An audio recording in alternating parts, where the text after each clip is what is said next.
Do you feel as though Paris is pivoting, and what's the reaction in Washington? Well, first of all, good to be with you, and condolences to the victims and their families of the horrible attack last week in Paris.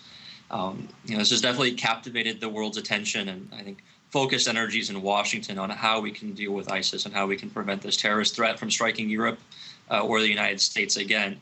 I think there's a little more wariness in Washington about who we should be working with. I think we found over the last 3 or 4 years of the growing conflict in the Middle East that the enemy of our enemy can still be our enemy in the Middle East, and also that there's multiple issues that we're dealing with in the Middle East. As your correspondent noted, it's not just about fighting ISIS. It's also about trying to get rid of the Assad regime. It's also, I would add, dealing with Iran and its role in supporting the Assad regime and its nuclear program as we're trying to implement that nuclear deal that was just signed.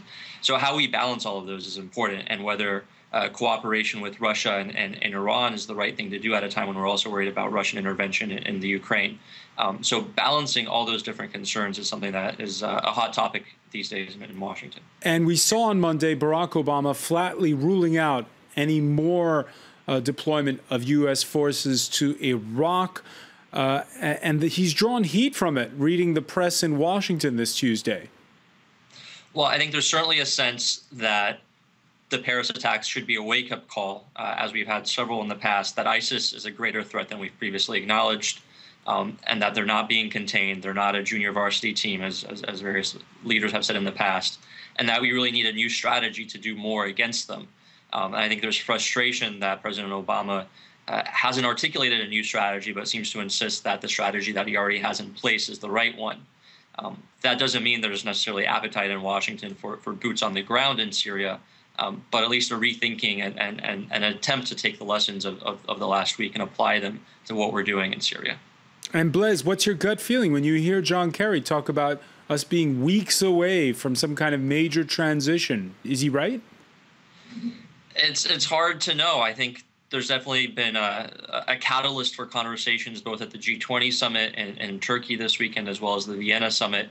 And I think it's very possible that the Russians are willing to trade some movement on Assad in return for some legitimation of their efforts in Syria and a general forgetting of what they've done in Ukraine. Is that a good bargain? It's hard to tell until we know what the contours of it are. But it definitely seems like there's appetite to try to put some of these problems behind us. Let me also ask you about how people feel about things where you are. We know that there's now stepped up security in the U.S. after fresh threats from ISIS. I think definitely the fear and vigilance that I'm sure has taken root in Paris and France is felt here as well, especially after the ISIS video released recently that said that they would be targeting America and Washington specifically. We had an incident just earlier today where a flight taking off from a Washington airport was called back because some passengers said they saw suspicious activity among some Middle Eastern passengers on the plane. So there's definitely a sense of heightened vigilance here.